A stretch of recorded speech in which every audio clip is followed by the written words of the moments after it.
Wahyu 22 ayat 18 sampai 21. Kita baca bersama-sama. 1, 2, 3. Aku bersaksi kepada setiap orang yang mendengar perkataan-perkataan nubuat kitab ini. Jika seseorang menambahkan sesuatu kepada perkataan-perkataan ini, Allah akan menambahkan kepadanya malapetaka-malapetaka yang tertulis di dalam kitab ini. Jikalau seseorang mengurangkan segala sesuatu dari perkataan-perkataan kitab nubuat ini, Allah akan mengambil bagiannya dari pohon kehidupan dan dari kota kudus seperti yang tertulis dalam kitab ini. Ia yang bersaksi tentang semuanya ini berfirman, "Ya, aku datang segera. Amin. Datanglah Tuhan Yesus. Anugerah Tuhan Yesus menyertai kamu sekalian. Amin." Mari kita tunduk kepala, kita berdoa. Kami sudah membaca firman-Mu ya Tuhan. Kiranya kami boleh dimengertikan apa yang kami baca. Dan bukan hanya dilihat dari perikop ini saja, walaupun terlebih dahulu kami perlu mengerti, dan kiranya kami pun boleh diperlihatkan dari keseluruhan kitab suci dan dari sejarah gereja, dan kiranya kami boleh semakin kagum dan menantikan kedatangan Tuhan kami yang kami kasihi. Bentuklah hati kami dan pikiran kami ya Tuhan, untuk semakin kagum dan melihat keindahan dan kemuliaan Tuhan kami Yesus Kristus. Dalam nama Tuhan kami berdoa. Amin. Saudara, di akhir perjalanan keluar daripada Mesir, bangsa Israel akhirnya sampai di dataran Moab.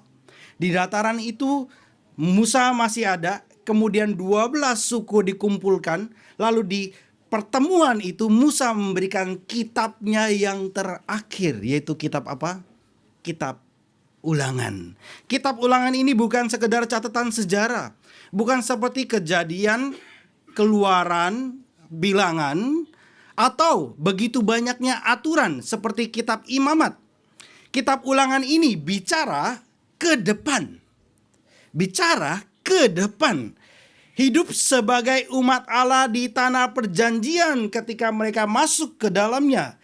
Dengan janji daripada Tuhan, dengan perintah daripada Tuhan, sebagai bangsa perjanjiannya. Tuhan adalah Tuhan mereka dan mereka adalah umatnya, dan Tuhan tinggal bersama-sama dengan mereka dan mereka bersama dengan Tuhan. Demikian juga saudara dengan kitab Wahyu. Kitab Injil menyampaikan tentang hidup Tuhan Yesus, tentang salib Kristus, tentang kebangkitan Yesus. Kisah para Rasul bicara tentang kehidupan gereja mula-mula. Surat-surat berisi tentang pengajaran-pengajaran dan nasihat-nasihat. Tapi kitab Wahyu adalah suara raja yang bangkit, yang bicara kepada gerejanya di sepanjang sejarah bahkan sampai kekekalan. Dan ini seperti kitab Ulangan bicara kepada bangsa Israel, kitab Wahyu juga bicara pada gereja, bicara pada kita dari mulut Tuhan Yesus sendiri. Saudara, di akhir kitab ada peringatan keras yang diberikan oleh Yohanes, dan tentu ini adalah daripada Tuhan Yesus juga. Dikatakan di ayat 18 dan di ayat 19, jika ada yang menambahkan pada kitab ini, Allah akan menambahkan malapetaka. Jika ada yang mengurangi, Allah akan ambil bagiannya dari pohon kehidupan dan kota Allah. Saudara, ini bukan peringatan yang baru. Sebenarnya dari kitab Ulangan sudah dikatakan, dituliskan oleh Musa, dan itu tentu perintah daripada Tuhan. Musa juga katakan hal yang sama dalam Ulangan 4 ayat 2. Jangan tambah, jangan kurangi dari firman ini, Musa katakan. Ini artinya apa saudara? Bahwa kita jangan main-main dengan firman Tuhan. Kadang anak-anak kita yang gak mengerti ketika dia umur 3 sudah mulai fasih bicara, umur 4, umur 5. Kadang-kadang berkenan dengan firman Tuhan, kadang-kadang dengan Tuhan, mereka mulai main-main. Dan pada saat itu sebagai orang tua kita harus kasih tahu, jangan main-main dengan firman Tuhan. Hormati firman Tuhan. Kadang dengan Tuhan sendiri mereka main-main kalau mereka coba-coba. Dan ketika kita ajarkan itu dari sejak kecil, mereka ditanamkan spirit untuk takut akan Tuhan, menghormati firman-Nya. Saudara, memang Wahyu jadi penutup Alkitab, tapi yang Yohanes larang di sini bukan semua kitab. Dia katakan apa? Kitab ini, ya kan ya?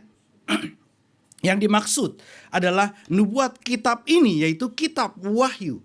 Tapi prinsipnya berlaku untuk seluruh kitab daripada seluruh Alkitab kita.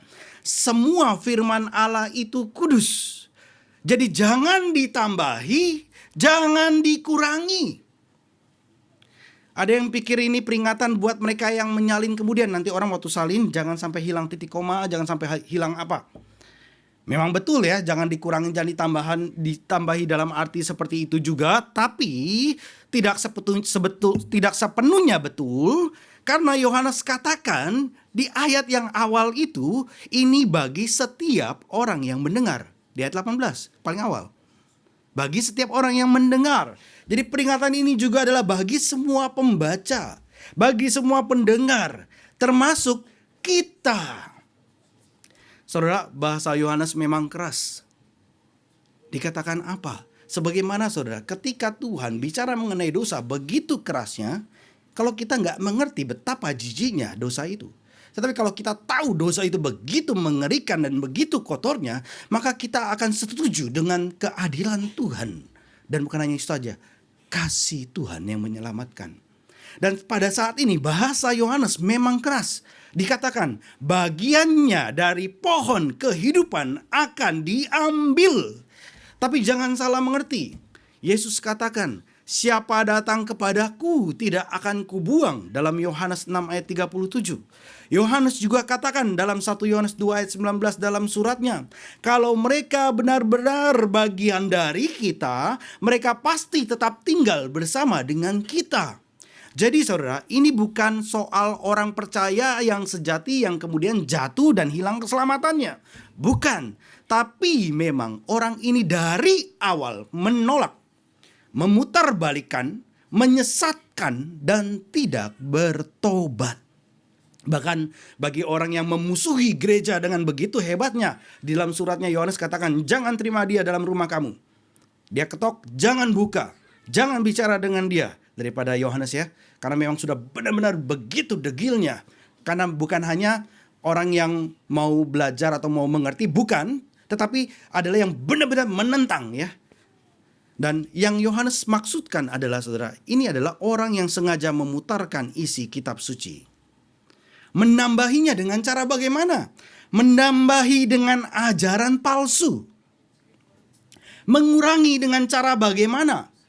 Mengurangi dengan menolak kebenaran. Orang Farisi menambahi aturan ratusan. Dan kemudian mereka berbangga karena kebisaan mereka. Orang Saduki mengurangi yang enggak masuk pikiran. Misalkan enggak percaya adanya kebangkitan. Buang hal-hal yang supranatural. Hari ini juga sama saudara. Memang di dekat kita tidak ada orang Farisi ataupun orang Saduki. Legalistis, menambahkan syarat keselamatan buatan manusia. Kamu diselamatkan kalau kamu timbang-timbang perbuatan baik kamu lebih besar. Bukan saudara. Liberalistis, mengurangi doktrin yang tidak populer. Yang populer saja yang kemudian dipakai. Dan humanis bergerak dengan begitu hebatnya. Saudara, Ellen G. White, pendiri Advent, menambahkan nubuatan. Sampai 40 buku, dan itu ribuan atau mungkin puluhan ribu daripada halamannya. Nubuatan. Joseph Smith, pendiri Mormon, menambahkan kitab baru. Charles T. Russell, pendiri Saksi Yehova, mengurangi kebenaran, yaitu apa? Keilahian Kristus. Mereka bukan salah tafsir loh. Mereka bukan salah tafsir. Tetapi mereka sengaja merusak kebenaran. Sengaja merusak kebenaran. Terus mungkin saudara berpikir, apakah tidak ada orang yang percaya daripada orang Advent? Tentu saja ada ya. Orang diselamatkan bukan karena dia ada di gereja mana. Walaupun ada di gereja mana, membentuk kerohaniannya. Dan dari sananya beroleh anugerah. Ada nggak orang Advent yang kemudian diselamatkan? Ada. Kenapa bisa diselamatkan? Karena iman percaya kepada Yesus Kristus. Itu kan intinya kan ya. Itu intinya. Tetapi Kristus yang seperti apa? Kristus yang sudah dikurangikah atau ditambahkan? Ini yang berbahaya. So dari kitab pertama yang kita miliki dari Kejadian hingga kitab terakhir, kitab Wahyu, melalui firman-Nya, Tuhan menjagai gerejanya dari kebohongan iblis. Oleh karena itu hukuman berat bagi mereka yang menambahi dan mengurangi. Maka kita harus gentar, kita harus hormat, kita harus taat. Ini bukan suara manusia, ini suara daripada Raja kita. Dan kita adalah umat perjanjiannya. Ya, aku datang segera. Yang ketiga kali dan terakhir, Yesus katakan sendiri. Dia yang bersaksi tentang semua ini berkata, sesungguhnya aku datang segera. Ayat 20 katakan, saudara, Yesus tidak jauh. Yesus tidak lalai. Dia datang dalam waktunya dan tanpa penundaan. Dan janji ini bukan untuk menakut-nakuti. Janji ini justru untuk menghibur umatnya. Ini untuk menguatkan umatnya. Bagi murid-murid yang menderita di dunia ini. Bagi murid-murid yang berjuang di dunia ini. Roh dan sang mempelai perempuan berseru, datanglah. Ya Tuhan kami, datanglah. Dan kini sang pengantin pria menjawab, aku datang segera. Orang-orang skeptis bilang, sudah lewat berabad-abad, mana buktinya Yesus datang? Tapi Yesus tidak katakan segera dalam hitungan jam manusia atau tahun manusia. Dia katakan segera dalam kalender penebusan Tuhan. Semua satu persatu sudah digenapi apa yang dikatakan oleh firman Tuhan. Satu persatu sejarah penebusan itu terjadi. Dan tinggal satu yang terakhir, yaitu kedatangannya yang kedua kali sudah di penghujung. Ketika waktunya tiba, ketika semua orang pilihan sudah dipanggil masuk, maka dia akan datang dengan segera. Selama masih ada jiwa yang akan diselamatkan, kedatangan itu ditunda. Bukan karena Tuhan lupa, tapi karena Tuhan mengasihi. Dan tiap hari makin dekat, tiap hari makin dekat, tiap hari makin dekat. Philip Hughes katakan, kedatangannya selalu bersifat segera. Karena itu, hidup kita harus selalu dalam kerinduan akan kedatangan itu. Ya Tuhan, Tuhan kami, datanglah. Saudara, respon gereja yang sejati adalah, amin, datanglah Tuhan Yesus. Itulah respon kita. Itulah doa terakhir dalam Alkitab. Tuhan Yesus, kalimat terakhir, aku datang segera. Respon terakhir daripada umat Tuhan, amin, datanglah Tuhan Yesus. Amin artinya adalah kami percaya, kami setuju. Maka kita katakan amin. Datanglah artinya kita rindu, kami setuju. Sesuai dengan apa janji Tuhan yang sudah Tuhan berikan. Saudara, ini bukan sekedar ucapan. Ini adalah doa pengakuan iman, bahkan sebelum ada pengakuan-pengakuan iman yang lainnya. Ini adalah doa pengakuan iman yang paling awal dalam sejarah gereja. Saudara, kata Yunaninya ini berasal dari bahasa Aram. Sonomama pakai jadi bahasa Yunani oleh Rasul Paulus di surat Korintus ya. Maranatha. Maranatha. Lebih tepatnya ya, Maranatha. Maranatha artinya adalah Tuhan kami, datanglah. Atau kalau sudah dipakaikan bahasa Indonesia, kaminya dihilangkan, jadi sudah langsung Tuhan, datanglah. Tuhan, datanglah. Saudara, liturgi gereja mula-mula memakai daripada Maranatha ini di akhir daripada perjamuan kudus. Dan itu tercatat di Didache. Saudara bisa cari di Wikipedia, bahkan tulisannya itu banyak ya, di Didache. Itu adalah dokumen yang sangat penting yang dimiliki oleh gereja. Apa itu Didache?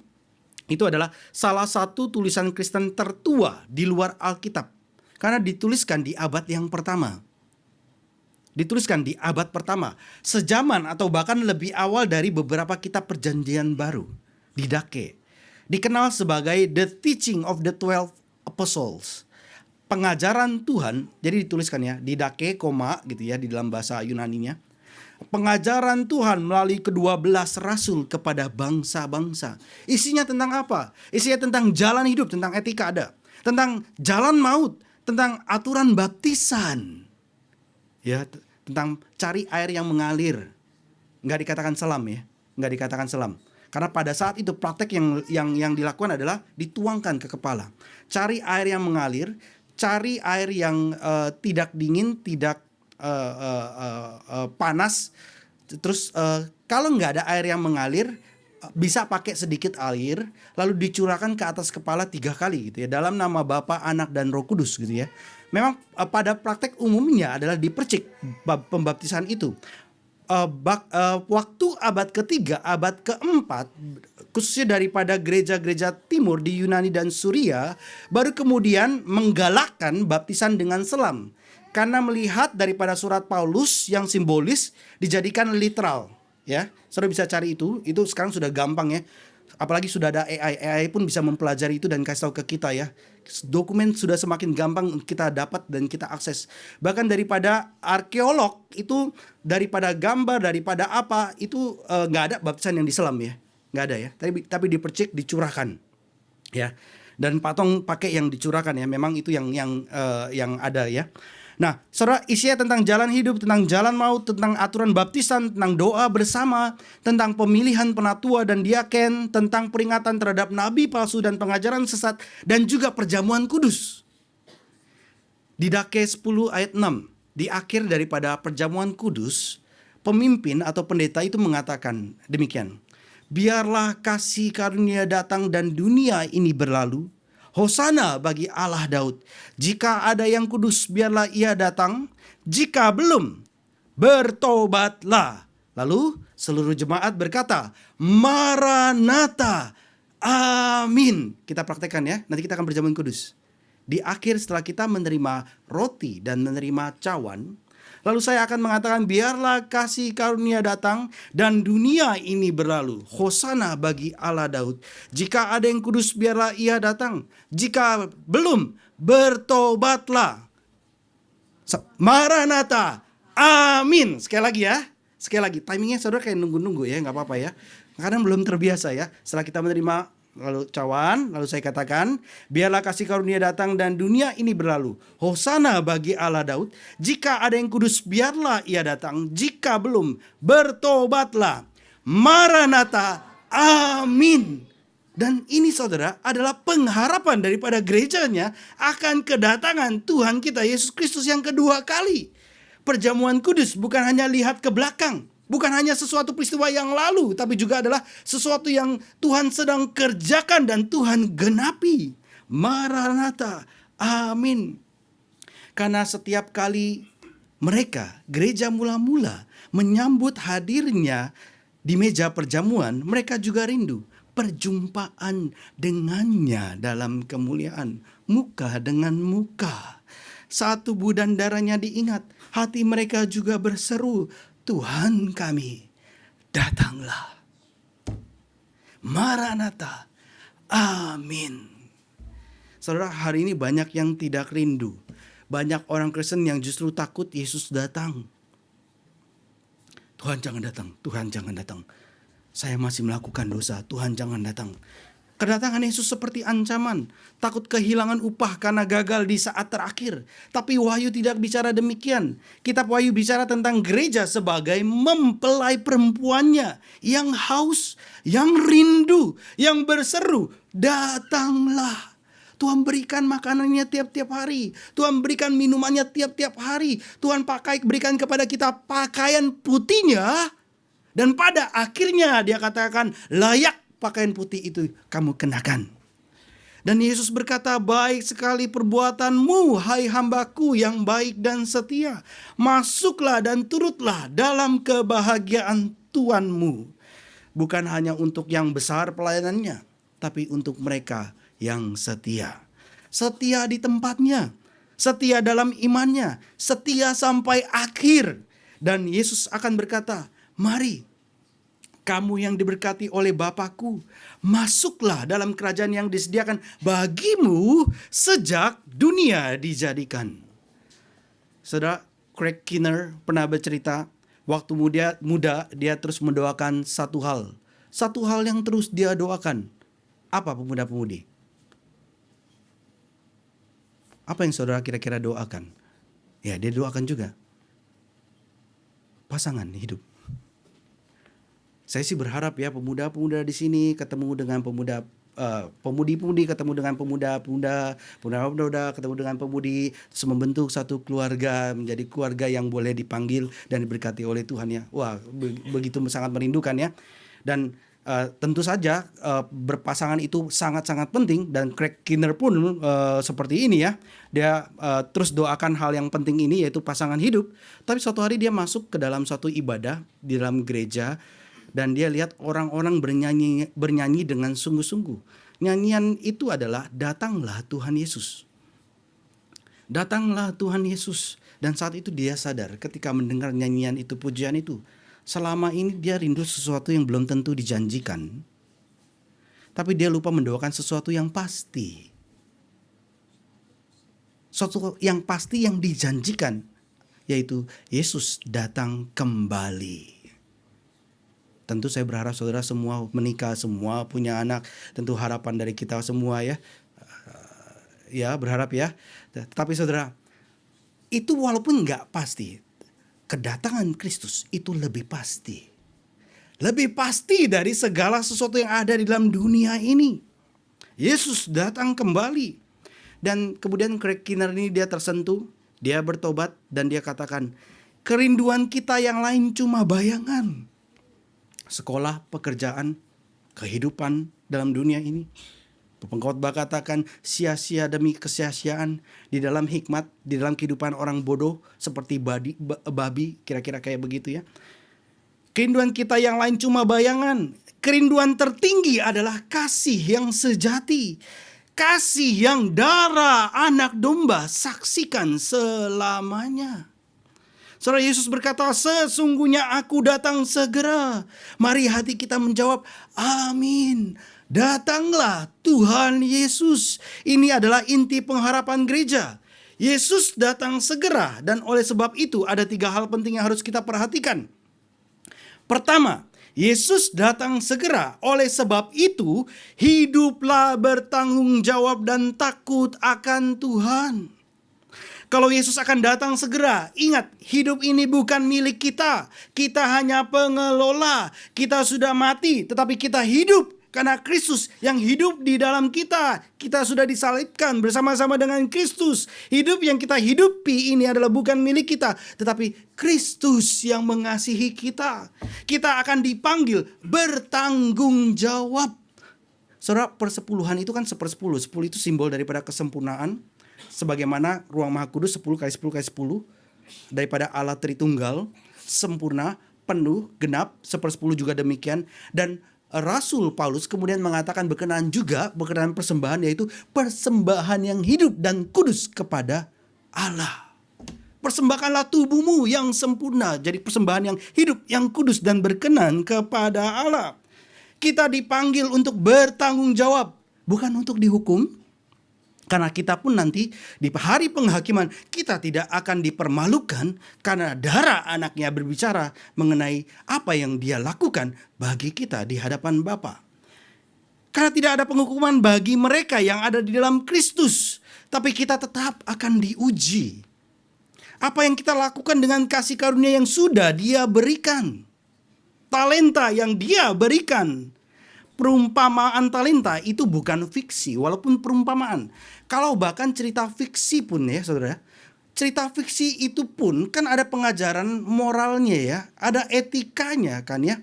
Walaupun fiksi kan ada pakai hal-hal yang memang ada di dalam realita. Kalau enggak maka enggak akan jadi cerita, sesuai yang kita enggak ngerti sama sekali. Mungkin lebih mirip film-film di Prancis kira-kira ya, kadang ada film yang enggak ngerti sama sekali ya. Atau film-film yang kayak misalkan seorang perempuan di tengah kota hiruk pikuk Shinjuku duduk diam. Ada orang buka jendela, lihat dia tapi tetap didiamkan saja. Lama-lama orang itu membeku menjadi kayu. Jadi kayu. Terus orang lalu lalang tanpa menghiraukan dia. Terus kemudian jadi benda sekedar kayu. Itu menggambarkan kesendirian, individualistis, kekosongan. Nah, walaupun perumpamaan perumpamaan talenta ini bukan fiksi. Ini cerita kehidupan kita. Tuhan akan datang dan Dia akan bertanya, apa yang sudah kamu kerjakan dengan talenta yang sudah aku berikan? Apa hasil dari anugerah yang aku percayakan kepadamu? Apa yang telah kamu kerjakan? Dan saudara, gereja harus hidup dalam kesadaran ini.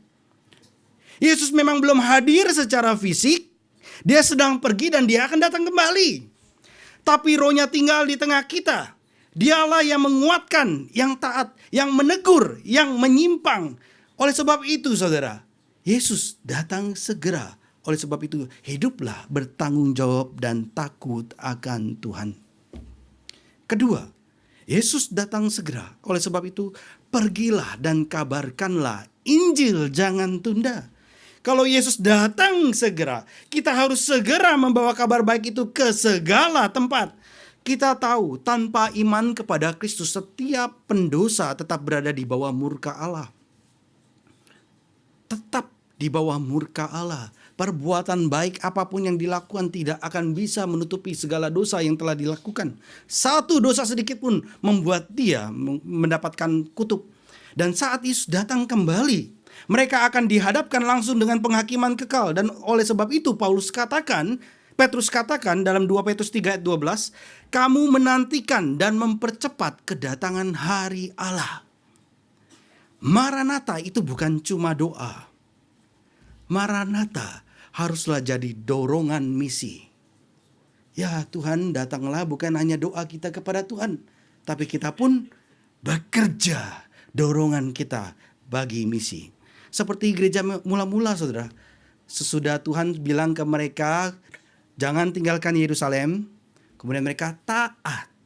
Mereka gak pulang ke rumahnya masing-masing. Gak masuk ke kamarnya masing-masing. Mereka berkumpul di ruang atas. Masuk ke ruangan itu mereka teringat, ini tempat suka bersama. Ini tempat duka di mana perjamuan kudus dilakukan yang terakhir dan kita saksikan itu. Mereka berkumpul di sana dengan ketaatan. Mereka berkumpul di sana di dalam kebersamaan dan kesatuan. Ada yang cepat gerak, ada yang lambat gerak karena mikir dulu. Tapi dalam. Ada yang ketika dengar kabar Kristus bangkit, langsung yang muda cepat, tapi udah cepat stop dulu di depan kubur. Yang belakangan yang lebih tua, langsung masuk ke dalam tanpa mikir. Cepat ya. Berbagai aspek tetapi dipersatukan.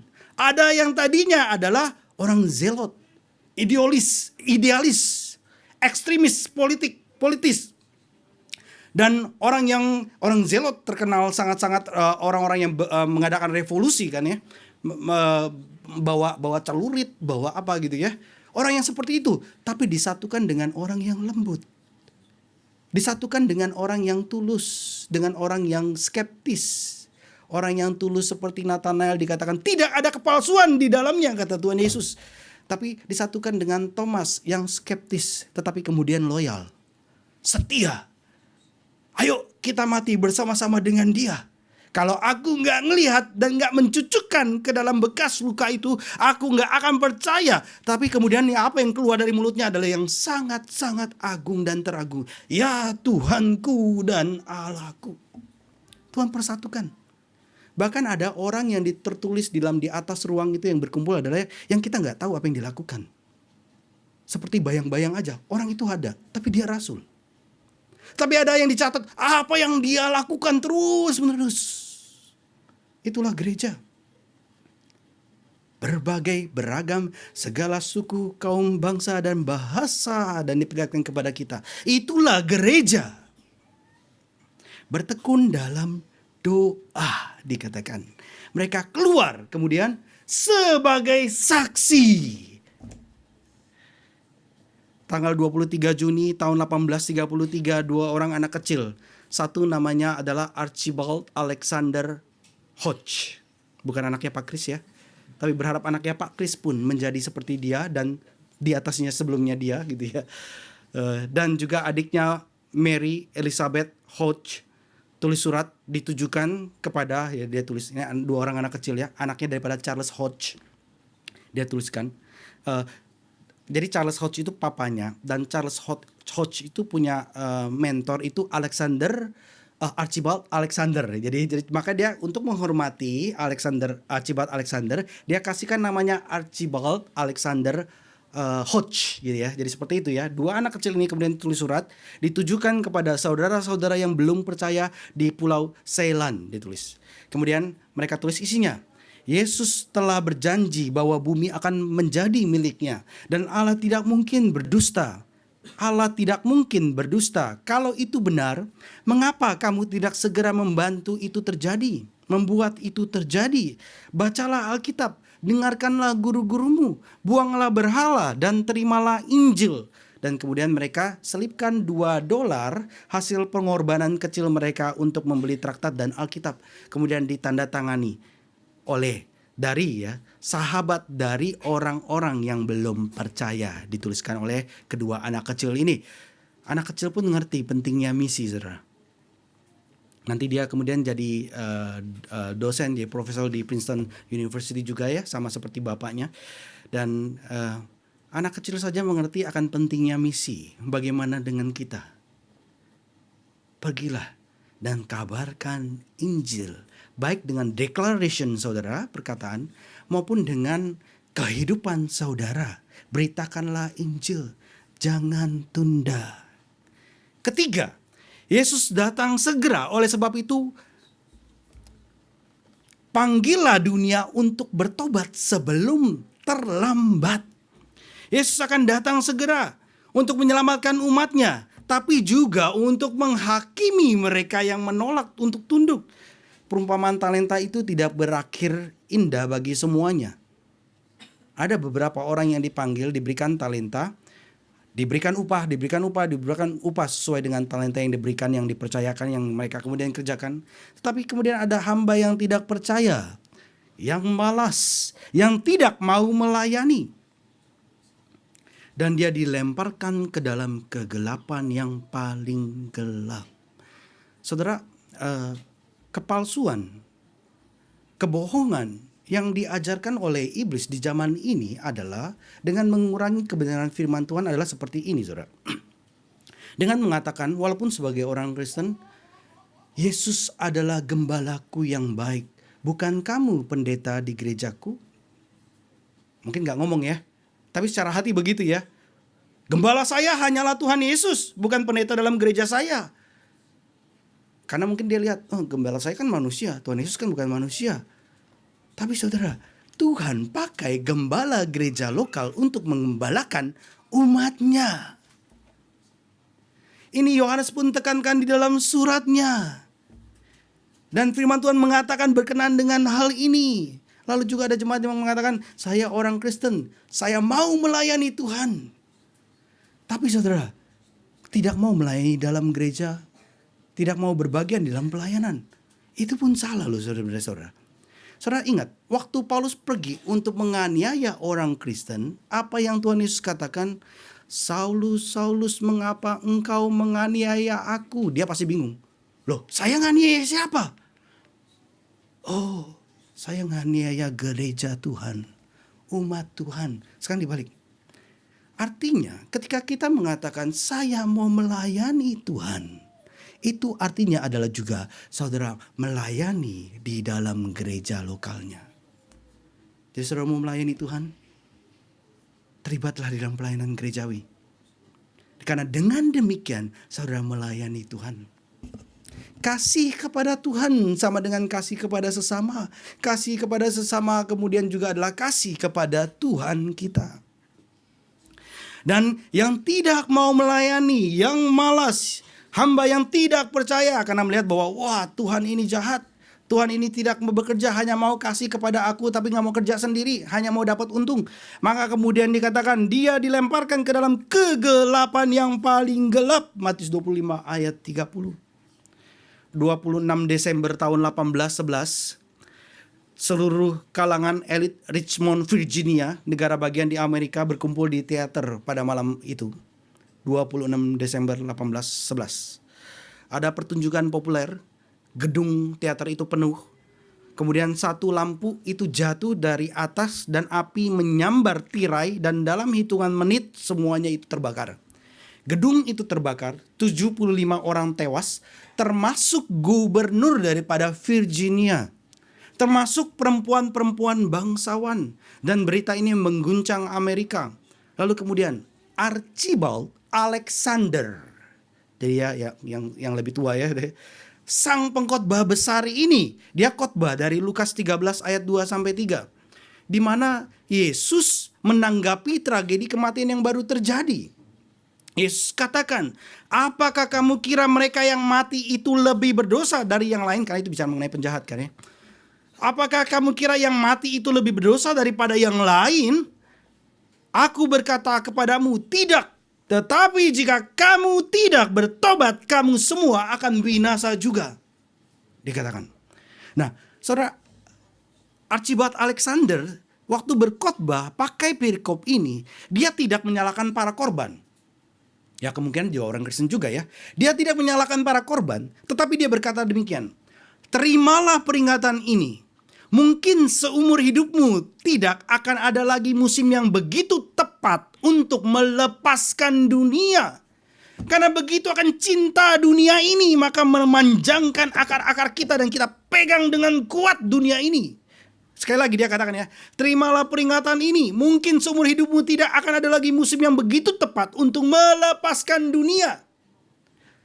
Dan menjadi orang Kristen sejati. Inilah waktunya. Lepaskan dan menjadi orang Kristen yang sejati. Saudara, ketika Tuhan firman-Nya menyatakan hal ini, bukan berarti Tuhan kejam. Tuhan sudah katakan, carilah dahulu kerajaan Allah dan kebenarannya, maka semuanya itu akan ditambahkan kepadamu. Apa itu? Makan, minum, pakai yang dicari oleh bangsa-bangsa dan pemimpin-pemimpin di dunia. Oleh sebab itu, hai umat Tuhan, janganlah kamu khawatir, lihatlah burung, lihatlah bunga bakung. Bukankah kamu lebih berharga daripada itu semua? Bukankah Bapamu tahu apa yang kamu perlukan? Janganlah kamu khawatir.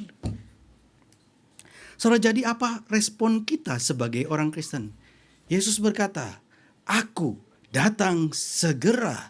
Sesungguhnya, surely, truly, aku datang segera. Dan kita menjawab, amin. Datanglah Tuhan Yesus. Bukan dengan ketakutan, tapi dengan kerinduan. Hidup kita dengan taat, bersaksi dan siap sedia. Maranatha bukan kata yang hilang dalam liturgi yang lama. Maranatha adalah teriakan hati umat yang rindu melihat wajah penebusnya. Saudara, kitab Wahyu ditutup dengan satu kalimat pendek di ayat yang terakhir daripada ayat 21. Anugerah Tuhan Yesus menyertai kamu sekalian. Ini bukan ucapan penutupan biasa. Ini adalah benediksi, doa berkat, doa dan deklarasi berkat dari Allah kepada umatnya. Janji dan penguatan. Dan ini mengingatkan kita bahwa kitab Wahyu ini bukan sekedar penglihatan surgawi, kemudian disampaikan. Ini adalah surat penggembalaan yang besar dan ditempatkan setelah surat-surat yang lain. Surat paling akhir yang panjang, yang besar, surat Wahyu. Ditulis oleh Rasul yang mengasihi jemaat. Disampaikan untuk menguatkan orang percaya. Dikatakan kasih karunia atau dikatakan anugerah Tuhan. Dikatakannya terjemahan yang baru. Anugerah Tuhan. Apa itu anugerah? Anugerah atau kasih karunia itu adalah pemberian daripada Tuhan yang tidak layak kita terima, tetapi Dia berikan kepada kita. Kita nggak layak, tapi Tuhan kasih kepada kita yang membutuhkan, memerlukan.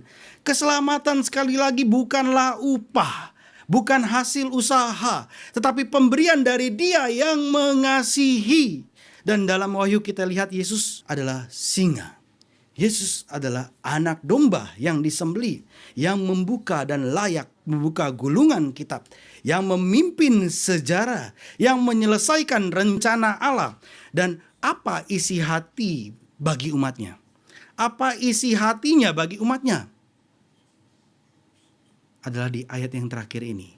Anugerah, kasih karunia. Ini adalah isi hatinya bagi umatnya. Yesus tidak lupa penderitaan gerejanya. Tadi kita nyanyikan lagu ini bersama-sama dengan anak-anak. Yesus sayang padaku. Ini bicara kasih karunia diberikan kepada kita. Yesus tidak lupa penderitaan gerejanya. Dia tidak acuh terhadap air mata umatnya. Dia penuh dengan belas kasih. Dan Dia akan membawa kita ke Yerusalem yang baru. Dan itu adalah janjinya. Kasih karunia itu bukan cuma sikap hati. Itu adalah kekuatan daripada Tuhan. Ketika saya mengatakan kepada saudara, di dalam kegelapan, pergumulan, beban yang begitu beratnya, letakkan itu semua ke dalam tangan saudara, bawa itu ke hadapan kaki salib Kristus. Mungkin saudara bingung, apa maksudnya? Saudara masih bingung? Lakukan. Lakukan saja di dalam doa dan permohonan, bawa itu kepada Yesus Kristus. Tuhan akan menuntun, membuka dan menguatkan saudara. Kasih karunia bukan cuma sikap hati atau pengertian di dalam otak pikiran saudara. Itu adalah kekuatan dari Allah. Dalam Wahyu Yesus perintahkan, tahan sampai akhir, menang atas iblis. Jangan ikut Babel, pegang kesaksian ini. Lalu kita tanya, apakah gereja sanggup? Dan jawabannya adalah, ya, gereja sanggup. Karena kasih karunia-Nya cukup. Hari demi hari, waktu demi waktu. Kasih karunia inilah yang akan menopang gereja sampai terang pagi muncul. Kasih karunia inilah yang akan membuat pelita jemaat tetap bersinar di tengah malamnya dunia. Anugerah Tuhan inilah yang akan membuat dan menjadikan dan menjaga umatnya, menjauhkan mereka dari dusta, dari nabi palsu, memampukan kita menolak tanda binatang dan rayuan pelacur Babel. Kasih karunia Tuhan. Kasih karunia Tuhanlah yang membuat kita tidak menginginkan dosa dan nafsu dunia. Mampukah kita bertahan? Mungkin saudara kalau ada saat ini yang mengatakan, kayaknya nggak mungkin. Jatuh bangun, saya gagal dan gagal lagi. Tetapi firman Tuhan katakan, saudara mampu. Kenapa? Karena kasih karunia Tuhan Yesus menyertai kita. Dan ini bukan untuk sebagian orang percaya. Yohanes katakan apa? Kasih karunia Tuhan Yesus menyertai kamu sekalian, yaitu seluruh gereja, seluruh umat Tuhan. Bukan cuma rasul, bukan cuma orang-orang hebat, tapi semua yang percaya, yang datang kepada Yesus Kristus. Semua yang berseru kepada namanya. Semua yang hidup dengan iman sejati. Saudara, dari awal kitab sampai akhir kitab, ada satu nada yang sama. Dari awal di dalam pasal 1 dari kitab Wahyu ini dikatakan, Wahyu 1 ayat 5, Yesus Kristus yang mengasihi kita dan telah melepaskan kita dari dosa kita oleh darahnya. Perhatikan ya, Yesus Kristus yang mengasihi kita, melepaskan dari dosa kita oleh atau dalam dengan darahnya. Dan pasal terakhir ditutup dengan kasih karunia Tuhan Yesus menyertai kamu sekalian dari awal sampai akhir. Kasih yang menebus, darah yang menyucikan, kasih karunia yang memampukan. Yesus berkata, sesungguhnya aku datang segera. Dan kita menjawab, amin. Datanglah Tuhan Yesus. Maranatha. Amin. Anugerah Tuhan Yesus menyertai kamu sekalian. Selesai. Maka kita berjalan bukan dengan rasa takut, tetapi dengan harapan. Kita bukan hidup dengan kekuatan sendiri, tetapi dengan kasih karunia. Kita menanti bukan dengan gemetar, tetapi dengan sukacita. Karena Dia yang berjanji adalah bukan dengan seperti kita yang sering kali tidak menepati janji. Dia yang berjanji adalah Tuhan yang setia. Mari kita tundukkan kepala kita berdoa. Minta Pak Kris boleh pimpin kita di dalam doa. Kami bersyukur ya Tuhan untuk firman yang Tuhan boleh nyatakan kepada setiap kami pada hari ini. Engkau adalah Allah yang setia ya Tuhan. Dan setiap janji yang Engkau nyatakan kepada kami adalah benar dan Engkau akan menggenapinya. Biarlah pada hari ini ketika kami mendengarkan suara-Mu, kami sungguh-sungguh percaya ya Tuhan, bahwa Kristus akan datang kembali. Dan tidak lama lagi waktunya bahwa Ia akan datang. Biarlah ini boleh menyadarkan kami betapa kami hidup di dalam urgensi ya Tuhan, untuk kembali datang kepadamu ya Tuhan, untuk sungguh-sungguh percaya, untuk bersaksi bagi Kristus dimanapun kami berada. Dan biarlah ya Tuhan, hidup kami tidak menjadi hidup yang sia-sia, tetapi tiap-tiap detiknya kami boleh pakai untuk memuliakan nama-Mu. Dan kiranya ya Tuhan, kami pun Tuhan boleh pakai untuk boleh menyerukan pertobatan kepada orang-orang di mana banyak sekali secara khususnya di negara ini ya Tuhan, banyak orang yang belum mengenal Tuhan. Dan biarlah melalui perkataan kami, melalui hidup kami ya Tuhan, boleh menyatakan terang kasih Tuhan, boleh menyatakan berita Injil itu. Kiranya di dalam anugerah dan belas kasihan daripada Tuhan, Engkau boleh menyertai umat di tempat ini, supaya boleh hidup bagi nama-Mu. Terima kasih ya Bapa, di dalam nama Tuhan Yesus Kristus, penebus dan juru selamat kami yang hidup, kami sudah berdoa. Amin. Amin.